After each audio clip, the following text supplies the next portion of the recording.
কয়েকদিন যাবৎ খুব বৃষ্টি হচ্ছে, তাই না? বৃষ্টি হলে কিন্তু আমাদের একটু ভালো মন্দ খেতে ইচ্ছে করে। কিন্তু বৃষ্টি হলেও ওয়েদারটা কিন্তু কেমন একটা গ্লুমি হয়ে আছে না? গরম একটা ভাব চলেই আসছে। সেই ভালো খাওয়াটাই যদি একটু হালকা পাতলা করে খাওয়া যায়, তাহলে কিন্তু ভালোই হয়ে যায় না? আজকে কি রান্না করব জানেন? আজকে রান্না করব মাটনের একটা রেসিপি। চলুন দেখে নিই মাটনের রেসিপিটা তৈরি করতে আমাদের কী কী উপকরণ লাগছে। আজকে আমি তৈরি করে দেখাবো মাটনের একটি খুব দুর্দান্ত রেসিপি, সেটা হচ্ছে আচারি মাটন।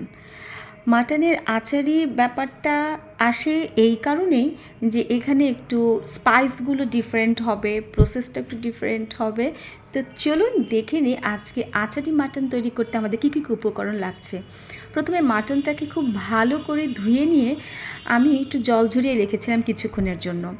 আসলে ভিডিওটা প্রচুর বড় হয়ে যায় বলে একটু শর্টকাটে আমি করে নিয়েছি, যাতে দেখতে আপনাদের আগ্রহ প্রকাশ করেন আপনারা। বেশি লেন্দি প্রসেসও হলে কিন্তু এখন আর কেউ অত ইন্টারেস্ট ফিল করে না, কারণ সবাই এখন ব্যস্ত থাকে। সেই কারণে মাটনের যে প্রসেসটা সেটা আমি মুখে বলে দিচ্ছি। এখানে আমি আদা, রসুন, কাজু বাদাম, কিশমিশ, পেঁয়াজ সব কিছু ব্লেন্ড করে মাটনটাকে আমি ম্যারিনেট করে রেখে দিয়েছিলাম 30 মিনিটসের জন্য। বেশি রাখার দরকার নেই, কারণ মাটনটা আমি খুব ফ্রেশ নিয়েছিলাম, সেই কারণে আমার মনে হলো 30 মিনিটস ইজ এনাফ। দেন আমি চুলাতে কি করেছি, গরম মশলা ফোড়ন দিয়েছি মেথি, আর দিয়েছি 5 ফোড়ন। আচারই কিন্তু বলেছি, আচারের একটা স্মেল কিন্তু গরম মশলা থেকেই আসে। এই সব কিছু ফোড়ন দিয়ে একটু যখন স্পাইস একটা ফ্লেভার আসবে, তখন আমি দিয়ে দিব হচ্ছে মাটনগুলোকে।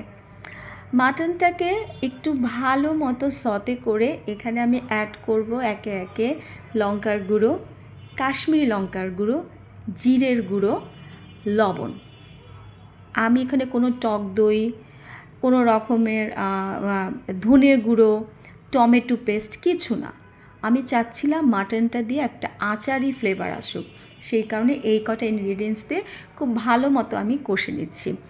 কষানোর সময় একটা কথা আমার মাথায় আসছিল যে আচার যখন মা রান্না করতো, তখন আমি ছোটোবেলা থেকে না আমার এই রান্নার বিষয়ে ফিউশনগুলো খুব ভালো লাগে। আচ্ছা, আচারের সাথে যদি একটু মাংস হতো কেমন হয়, বা চিকেনের সাথে একটু লাউ যদি হতো। এখন দেখি কি ডে বাই ডে না সত্যি এগুলো কিন্তু আপডেট হচ্ছে।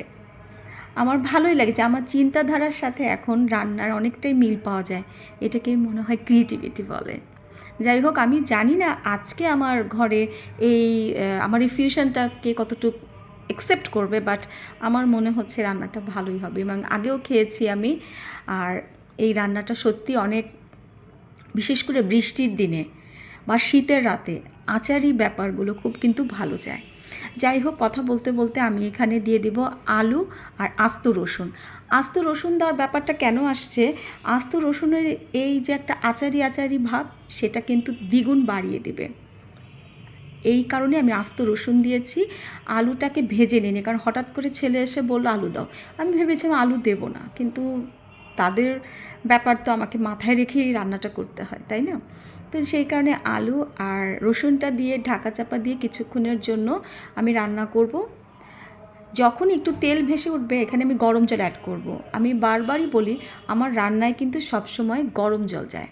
কাঁচামরিচ দিয়ে সুন্দর মাখো মাখো হলে নামিয়ে ভাতের সাথে গরম গরম পরিবেশন করুন আচারি মাটন। আশা করি আমার এই রেসিপিটা আপনাদের ভালো লাগবে। ভালো লাগলে কিন্তু লাইক, কমেন্ট, শেয়ার করতে একদম ভুলবেন না। নতুন রান্নার এবং নতুন কিছু দেখার আমন্ত্রণ জানিয়ে আমি শুক্লা আজকের মতো বিদায় নিচ্ছি। সবাই ভালো থাকবেন, সুস্থ থাকবেন এবং পরিবারের সাথে অবশ্যই নিরাপদে রাখবেন। আরেকটা কথা মাথায় রাখবেন, নিজেকে ভালো রাখবেন, কারণ নিজের ভালো থাকাটা সবচেয়ে বেশি জরুরি।